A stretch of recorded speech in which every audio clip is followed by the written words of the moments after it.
Hello there everybody, it's me Alexa, and we are finally gonna talk about WandaVision. So of course the final episode of WandaVision did air on March 5th, and I was all excited, recorded a reaction to me watching it, started recording to talk about, and all that footage got deleted. So here we are re-recording it. I've been quite busy the past 2 weeks, you may have noticed from my weird upload schedule, or lack thereof rather, but I should be free for the next couple weeks to make loads of content for y'all. So make sure to stick around, hit that subscribe button, and check out all of our other places we make content. Links in the description below, because we have so much coming up. Really quick, want to hear some more about WandaVision? Check out me, Suri, and Austin talking about the show March 5th, day that it came out, over live on our Twitch. The archive is up now over on our GW & Co. Plays channel. Link in the description below to that video, so make sure to head on over and check it out if you want to talk more WandaVision. So as a whole, I really enjoyed the show. I thought that it was a lot of fun, had some cool nuances in it, the story was really engaging, though I do understand why people were so disappointed with the final episode. And I'm not gonna lie, I was a little disappointed at some parts of the final episode, but overall, I still really enjoyed it, and I wasn't upset about it or anything. Like, I know some people were like actively upset about some of it.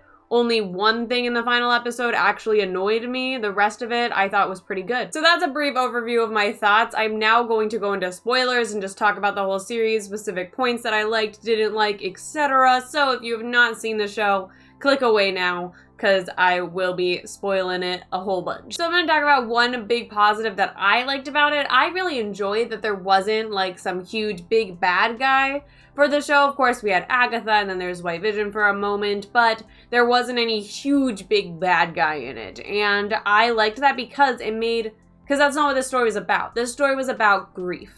And that was the story that was told through these 9 episodes. It was Wanda and her grief and her dealing with that and coming to terms with it, or trying to. I don't think she quite succeeded. I'll talk about, I have some theories for the future of the MCU that I'll state near the end of the video, but yeah, I think that that was just the story of this though. It was just grief. That was the big villain, the big monster of this series. And as we know from the other films and such from the Marvel Universe, Wanda had a lot of emotions to draw on for that grief, which made the scenario created of her creating this fake world very believable. And I'm not gonna lie, that scene whenever she goes back to the house and they have, to grow old in, I got quite teary-eyed during that.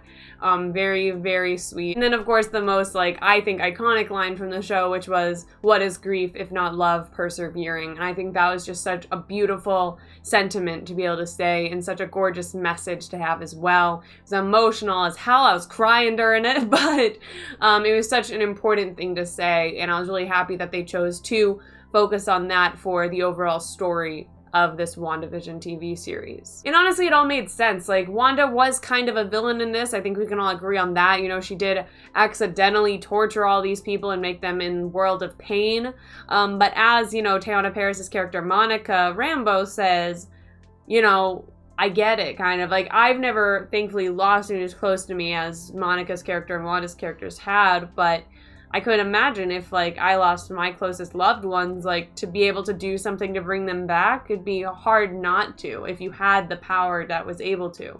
So, it's hard to fully blame her. Definitely, her actions were not good.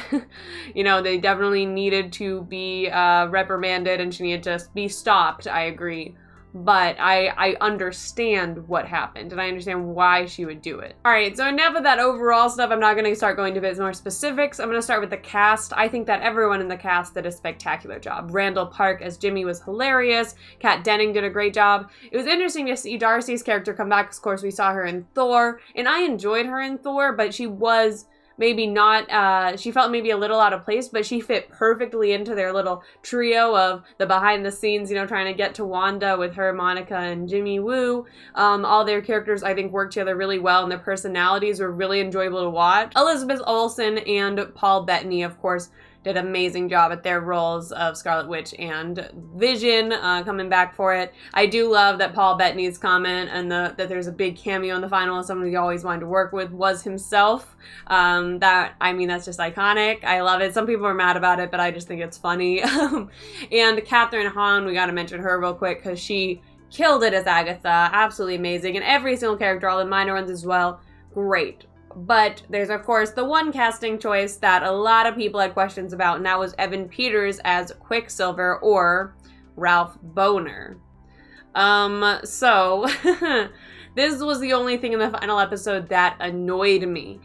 This is the only thing that actively, I'm like, why would you do that? Like, that's stupid. The rest of it I get and I liked and I did really enjoy, but that I thought was a bit rude of Marvel. I'll start into this and it'll segue into my other, I think the biggest problem that was with WandaVision and why so many people aren't a big fan after it's over, kind of leads off of this, but having Evan Peters in there did create a lot of implications, especially because, of course, Disney just recently got the rights to X-Men, and when they bought out 20th Century Fox. And so we expect to see some sort of integration maybe in the future between that X-Men universe and the Marvel Cinematic Universe. And so whenever everyone saw Evan Peters as Quicksilver, it's immediately your brain jumps to this is some sort of the gateway to introducing the characters together and introducing these two worlds into one. But to have it not be that, and not only not be that, but be a boner joke? Come on now, like really? Really?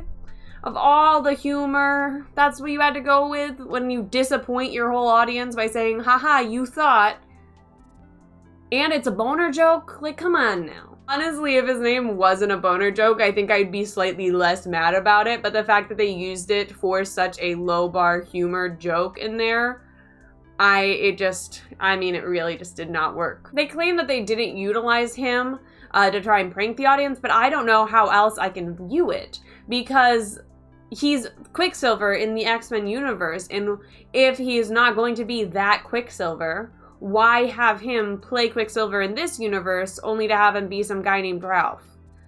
And that to me just seems really unnecessary. Like, either bring back the original actor, and if they couldn't do that for some reason, or from the MCU rather, if they couldn't do that for some reason, then just cast someone random.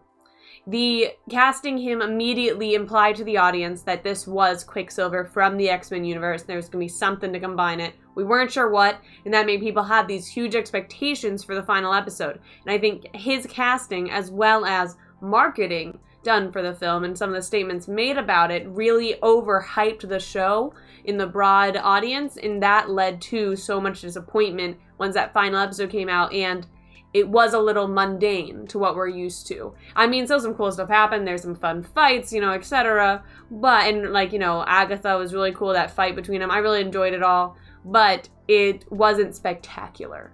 And marketing said, like they said, this is when you have to watch the MCU, but right now it feels like I didn't need to watch that. Like, yes, it introduced some characters and introduced some small elements, but nothing big enough that I could have got from a quick little statement in a movie. You didn't need a whole 9-episode series to set up any of this. Like, could have just had Monica show up as Photon. No one really would have questioned that. I don't think we need this much setup for any of the things that it created in this show. Now, I could be wrong. We'll find out later as more MCU stuff comes out. But I think that marketing of saying, like, you have to watch this for the MCU. And of course, as I did joke, the Paul Bettany line, though, they talked about there's like someone, I don't know who stated it. I've heard mixed. Some people said Paul said it. Some people said Elizabeth stated it. Not sure, but people were like Mark Hamill in the Mandalorian levels of like a cameo.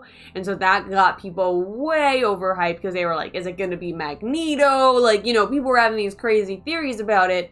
And I think it's because they allowed these statements to be made and these comments to be made that overhyped the audience, and that led to the final episode, which was just a simple story ending about Wanda dealing with her grief, as well as, defeating Agatha, and White Vision going off, initiating his character, Photon starting up more, all those little things that it created there. We have the full development of her becoming Scarlet Witch as well. But overall, nothing huge happened, and everyone was expecting that huge thing to happen. So I'd say if they had have marketed it more as, oh, this is going to be a fun series, there's going to be some cool thing happen, that does set up a few small things for the Marvel Universe, and it's just kind of a show to scratch that Marvel itch for fans who are waiting for the next bigger thing to come out, I think that it would have done a lot better. But however, creating those high expectations, I think, made it so that the show did not feel as successful for the audience because they wanted something more. I think also with the show, one thing that made it hard later on that led to a lot of disappointment for audience members was that the start of it was so unique with how it recreated these old sitcoms, these shows that we recognize. I didn't recognize all the shows, but I did recognize a lot of them. And like even like Dick Van Dyke Show, I never watched it, but I knew of it. So it was really cool to see these recreations of old sitcoms in other shows that I've seen. Some of them, like the more later ones, like Malcolm in the Middle, that was so fun to see that intro recreated and all of that. But then as it kept going and it had less and less of that and became more and more real, you know, and less of her world, which needed to happen because it was her world breaking down, so you saw through the seams of it. But it became a little less intriguing, I'd say. It became a bit more normal, and it was still fun and enjoyable to watch. Honestly, the last episode was the most disappointing of all of them. Let's talk a bit about the final episode in general. Let's kind of break it down. So a whole lot happened in that final episode. We're not going to do an entire episode breakdown, but I'm going to talk about some of those key points that I haven't yet touched on. White Vision being one of them.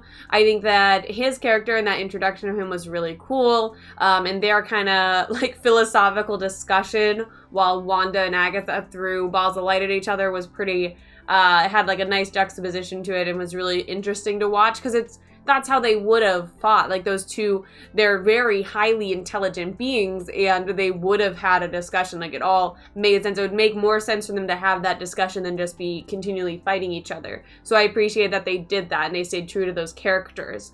I'm going to be interested to see how White Vision comes back. I know he is apparently from the comics and creates like a West Coast Avengers is like kind of a thing. Now, disclaimer, I don't know too much about the comics, so my knowledge about this is what I've been told by friends. So if I get anything wrong, sorry, blame my friends. But I think the accessing of his memories is going to be interesting because right now we just know that he has the memories unlocked. We don't know if any of the emotions were unlocked with it. We don't know how those memories affected him.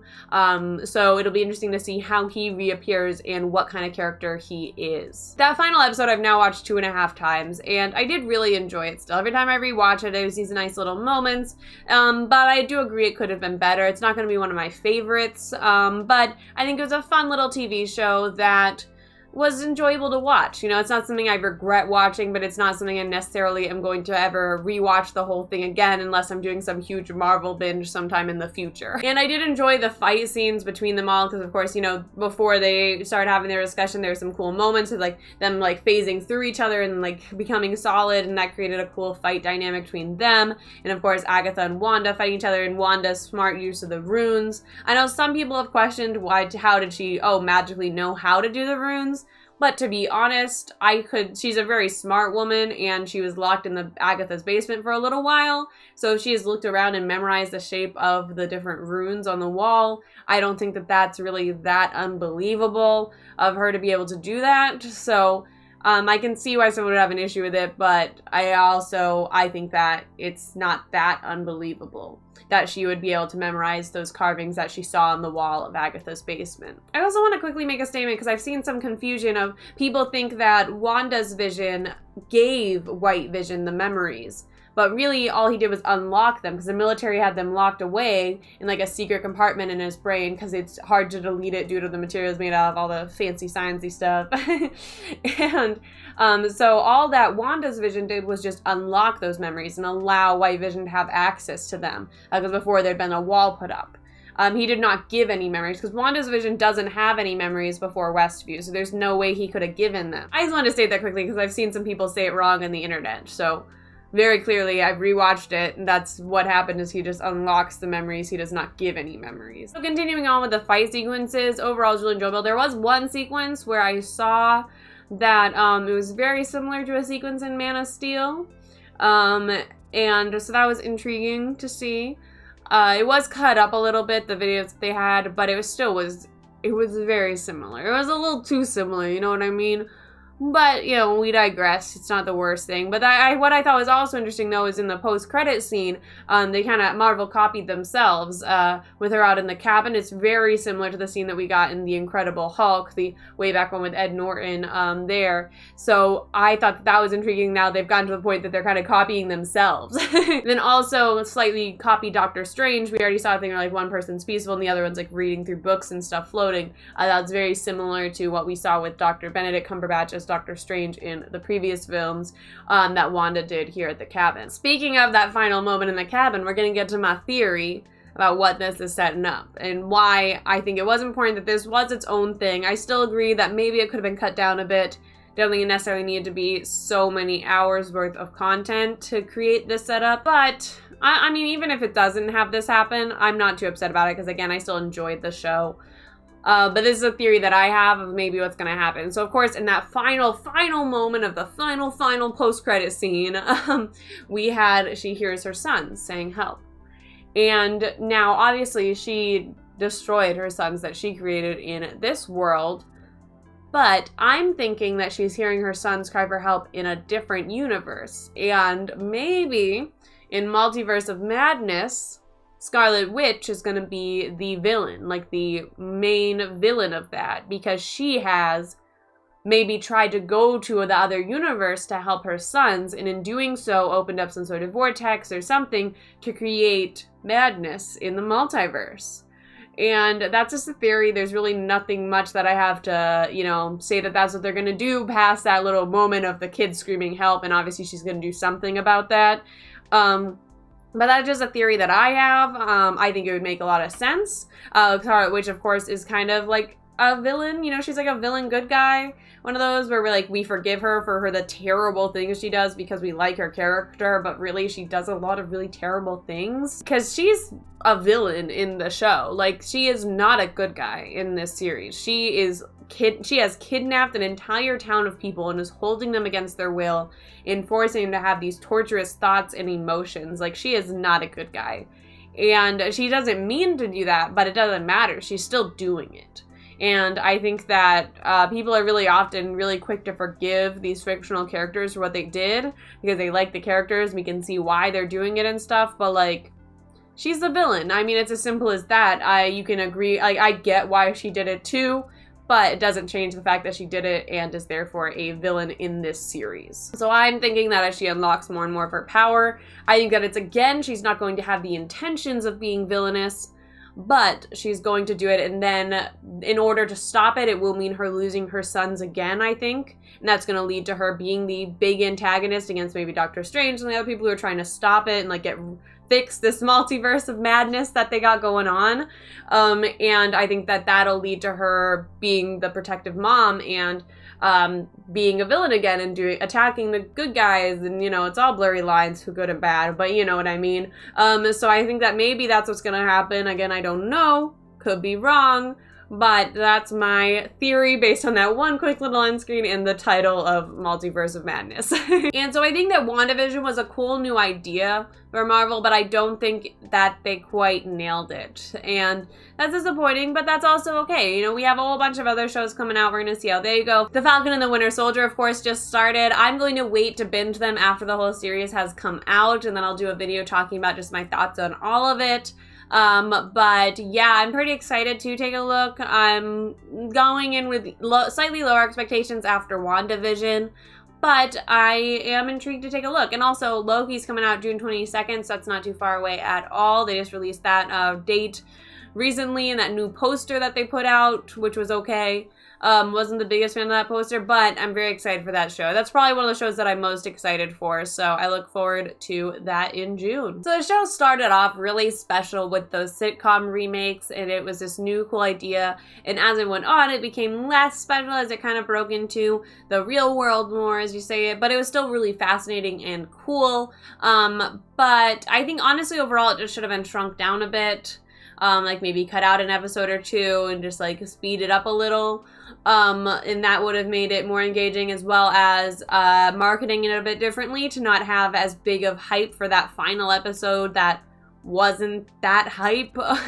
You know, it's fun, enjoyable still if you go into it with those lower expectations, but it wasn't as spectacular as people thought it was going to be. And, you know, you can blame people for getting their excitement up, but also with how the marketing was around it, it would have been hard not to get your excitement up in some ways. So I understand both sides of that argument. I personally still enjoyed it because I did not have super crazy high expectations, but it is what it is. Let me know if you guys have any thoughts about what is going to come from this series, or what your favorite moments from the series, etc. Let me know in the comments down below. Or did you not like the show? Let me know, and let me know why. I'd love to hear all of your guys' thoughts, and if you enjoyed hearing my thoughts, make sure to hit that like button and subscribe. Whole bunch of videos coming out, and I hope that you all are staying safe out there and have an absolutely amazing day. Bye!